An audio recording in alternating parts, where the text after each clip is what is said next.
প্রথমে দেখে নেব আজকের বিশেষ গুরুত্বপূর্ণ সংবাদ শিরোনাম। তৃণমূলকে আটকাতে বিজেপির আরও একটা মাস্টার স্ট্রোক, ভয়ে হরহরিকম্প শাসক দলের। অনুপ্রবেশ নিয়ে রাজ্যসভায় ঝাঁঝালো বক্তৃতা সাংসদ শ্রমিক ভট্টাচার্যের। দেখুন, আতঙ্কিত হয়ে গ্যাস বুক করবেন না, দেশে জ্বালানির অভাব হবে না, আশ্বাস কেন্দ্রের। গিয়েছিলেন ম্যানেজ করতে, রাজ্যপালের শপথে মমতার উপস্থিতিতে বিস্ফোরক অর্জুন। আসন্ন বিধানসভা নির্বাচনে ভোট গ্রহণে একগুচ্ছ বদল আনছে নির্বাচন কমিশন।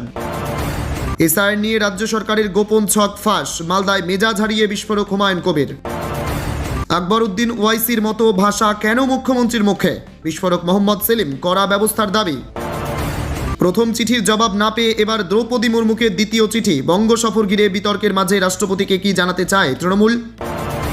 ভবানীপুরে কে প্রার্থী হবেন ভেবেছেন, শুভেন্দুকে ডেকে জিজ্ঞেস করলেন অমিত শাহ, নীতিন নবীন।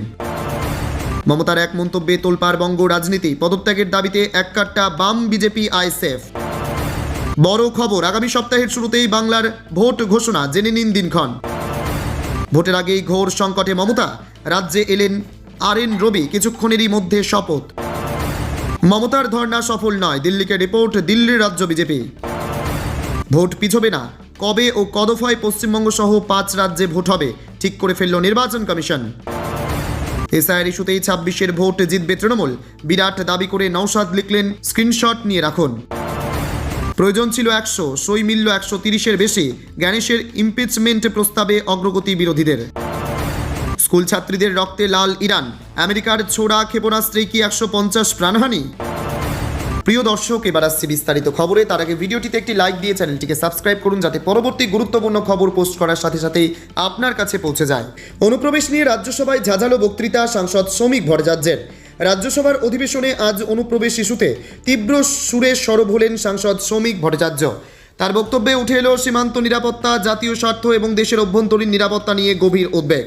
বক্তৃতার শুরুতেই তিনি বলেন, অনুপ্রবেশ কোনো ছোটখাটো প্রশাসনিক সমস্যা নয়, এটি সরাসরি দেশের নিরাপত্তা ও অর্থনীতির ওপর প্রভাব ফেলেছে। তিনি দাবি করেন, দীর্ঘদিন ধরে সীমান্ত দিয়ে অবৈধভাবে মানুষ প্রবেশ করছে এবং এর ফলে বহু রাজ্যে জনসংখ্যার ভারসাম্য বদলে যাচ্ছে।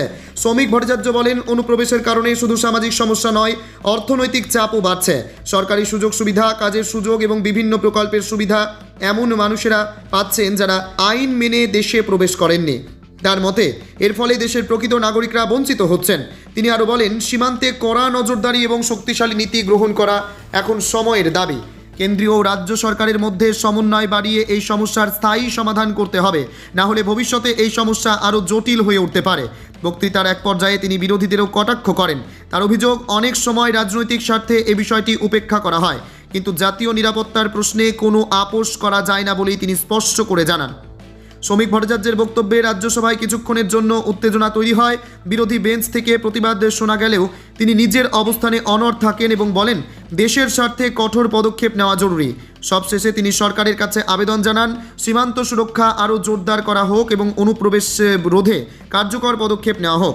তার কথায়, দেশের নিরাপত্তা ও ভবিষ্যৎ রক্ষার জন্য এখনই দৃঢ় সিদ্ধান্ত নেওয়া দরকার। এই বক্তব্যের মাধ্যমে অনুপ্রবেশ ইস্যুটি আবারও জাতীয় রাজনীতির কেন্দ্রে উঠে এসেছে।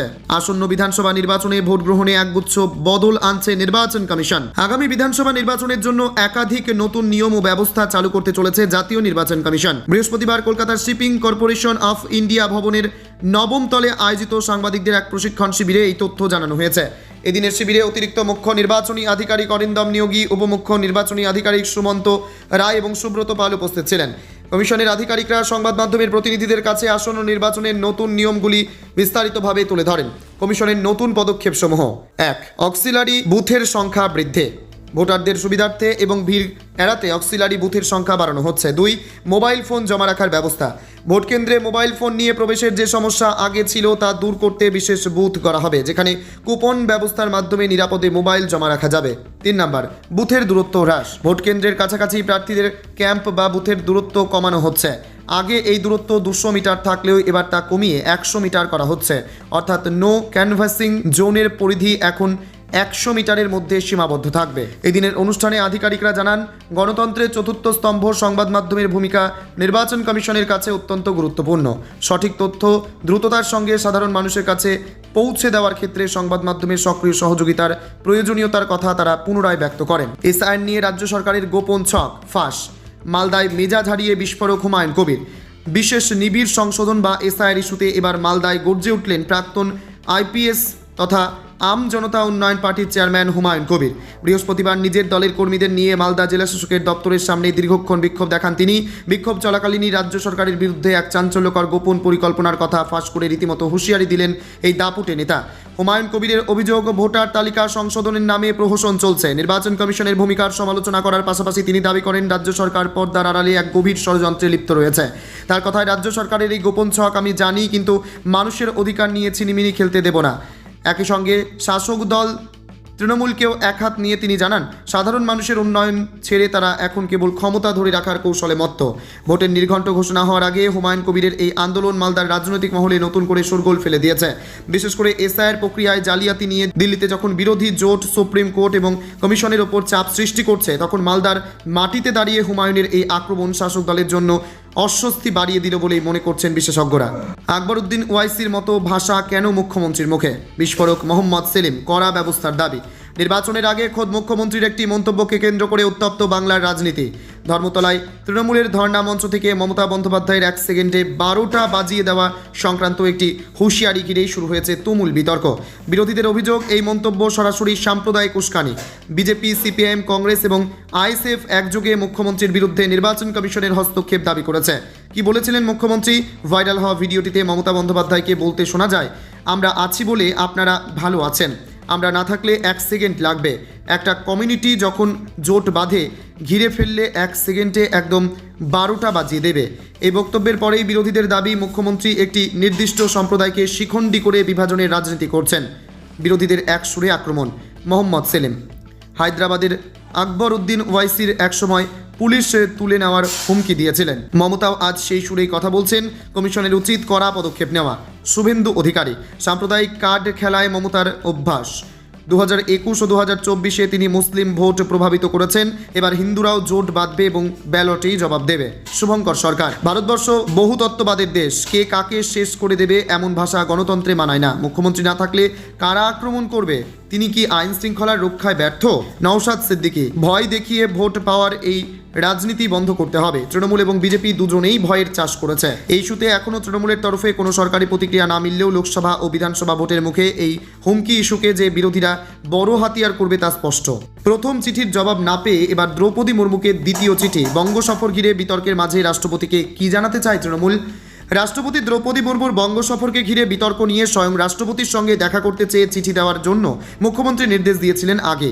প্রথম চিঠিতে সময় না মেলায় এবার দ্বিতীয়বার রাষ্ট্রপতিকে চিঠি পাঠালো তৃণমূল। সূত্রের খবর, প্রথম চিঠির জবাবে রাষ্ট্রপতি ভবনের তরফে জানানো হয়েছে রাষ্ট্রপতির দেখা করার সময় নেই। দ্বিতীয় চিঠিতে তৃণমূলের তরফে বলা হয়েছে 12 থেকে 15 জন সংসদের একটি প্রতিনিধি দল দেখা করতে চায় রাষ্ট্রপতির সঙ্গে।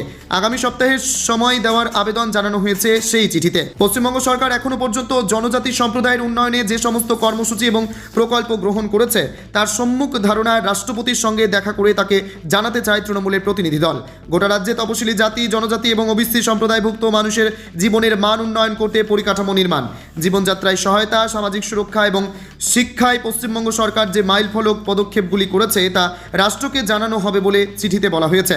উত্তরবঙ্গ সফরে এসে রাজ্য প্রশাসন তথা মুখ্যমন্ত্রী মমতা বন্দ্যোপাধ্যায়ের ভূমিকা নিয়ে উষ্মা প্রকাশ করেছিলেন রাষ্ট্রপতি দ্রৌপদী মুর্মু। গত শনিবার শিলিগুড়িতে আন্তর্জাতিক সাঁওতাল কনফারেন্সে যোগ দিয়ে দেশের প্রথম আদিবাসী রাষ্ট্রপতি আক্ষেপের সুরে বলেছিলেন, আমি বাংলার মেয়ে, অথচ আমাকে বাংলায় আসতেই দেওয়া হয় না। জানি না মমতাদির আমার ওপর কেন এত রাগ। ভবানীপুরে কে প্রার্থী হবেন ভেবেছেন? শুভেন্দুকে ডেকে জিজ্ঞাসা করলেন অমিত শাহ, নীতিন নবীন। নয়াদিল্লির দীনদয়াল উপাধ্যায় মার্গ থেকে অশোক রোডে জাতীয় নির্বাচন সদনের দূরত্ব মেরে কেটে 1.5-2 কিলোমিটার হবে। অমিত শাহদের কাছেও খবর রয়েছে, সোমবার 16 মার্চ পশ্চিমবঙ্গ সহ 5 রাজ্যে ভোট ঘোষণা করে দিতে পারে কমিশন। এমনকি 18 তারিখ থেকে মনোনয়ন জমা দেওয়া শুরু করার কথা বলতে পারেন মুখ্য নির্বাচন কমিশনার জ্ঞানেশ কুমার।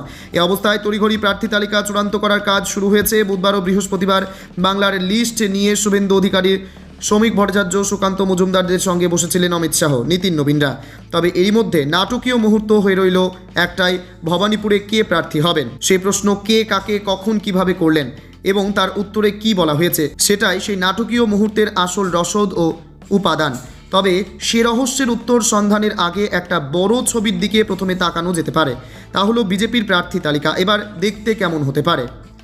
উত্তরটা খুব স্পষ্ট, গত নির্বাচনের তুলনায় একদম আলাদা। 21-এর ভোটে প্রার্থী বাছাইয়ে যে দিশাহীনতা, ছন্নছাড়া, অগোছালো ও অ্যামেচার ব্যাপার স্যাপার ছিল, এবার তা নেই। বিশুদ্ধ বিজেপি তালিকা হবে। জয়ের সম্ভাবনা বিচার করে 3টে শ্রেণী বিভাজন করা হয়েছে। এ, বি, সি ক্যাটাগরির আসন।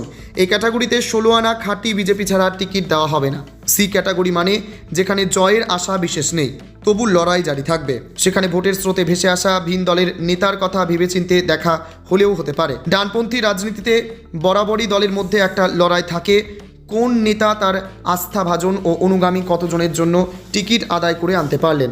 বিজেপির এবারের সম্ভাব্য তালিকা তা থেকে পুরোপুরি মুক্ত থাকবে তা বলা যাবে না।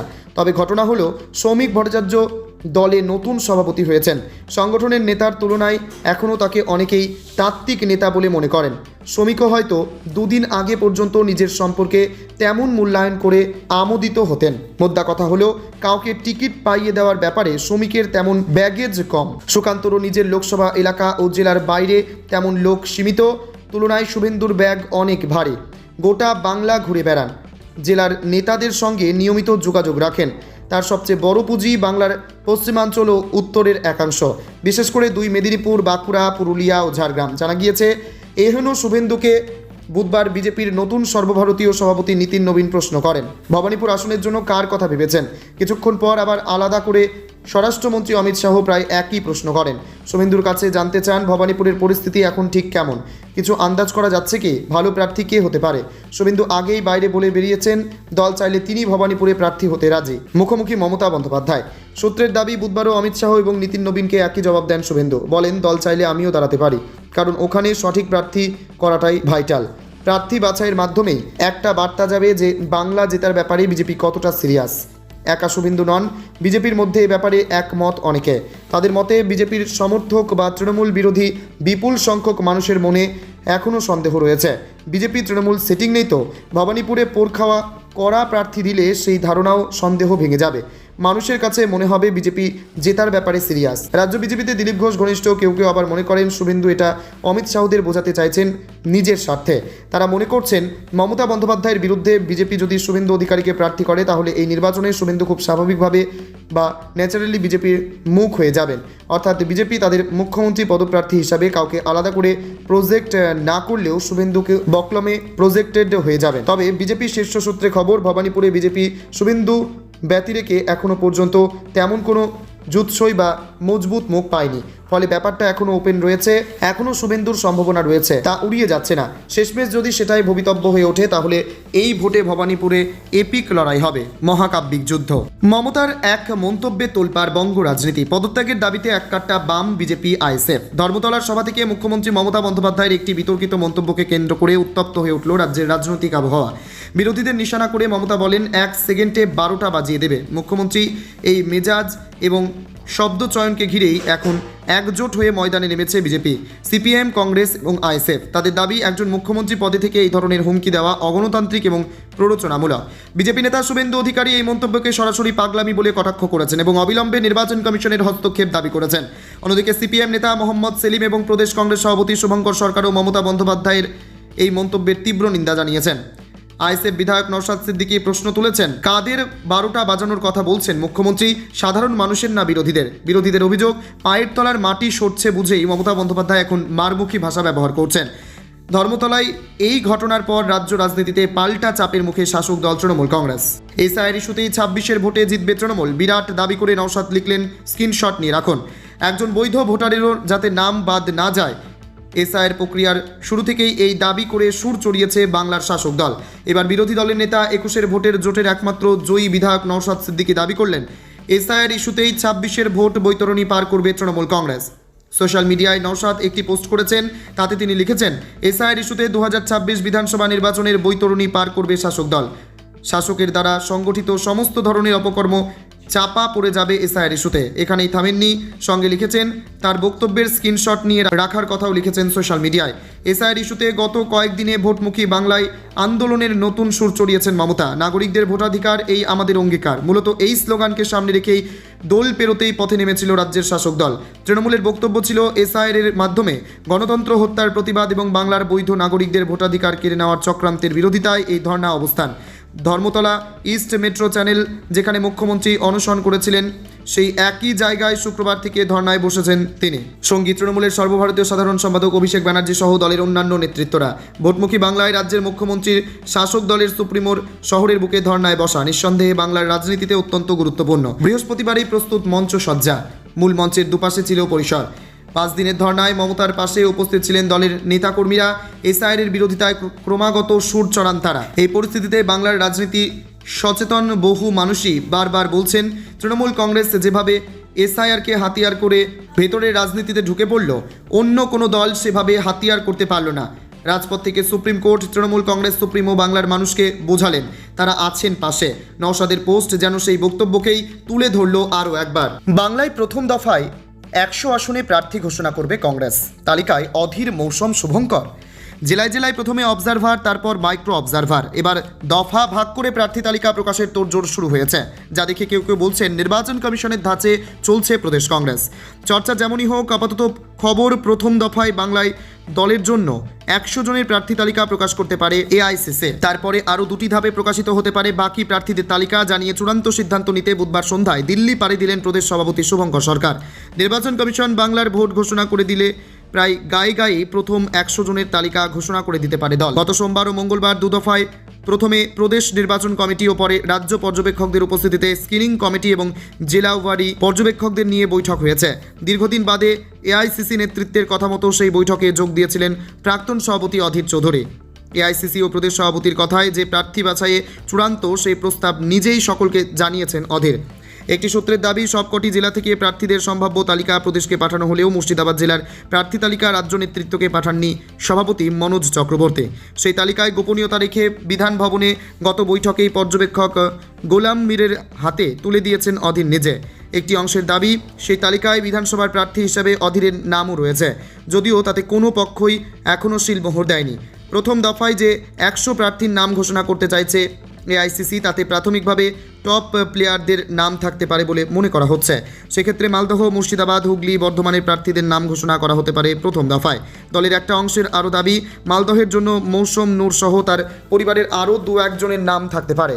তবে প্রথম তালিকায় না হলেও কোনো তালিকায় প্রদেশ সভাপতির নামও থাকতে পারে বলে মত দলের সেই অংশের। যদিও প্রদেশ সভাপতি নিজে মনে করিয়ে দিয়েছেন মুখ্যমন্ত্রী মমতা বন্দ্যোপাধ্যায়ের বলা পুরনো একটি উক্তি, বলেছেন 294 আসনে আমি প্রার্থী। তার ব্যাখ্যা, দল নতুন আশা নিয়ে 294 কেন্দ্রে প্রার্থী দিচ্ছে। 20 বছর পর একা লড়াই, তাতে হার জিত যাই থাকুক তার সব দায়ী আমার। আমি দলের সকল প্রার্থীর হয়েই লড়ব।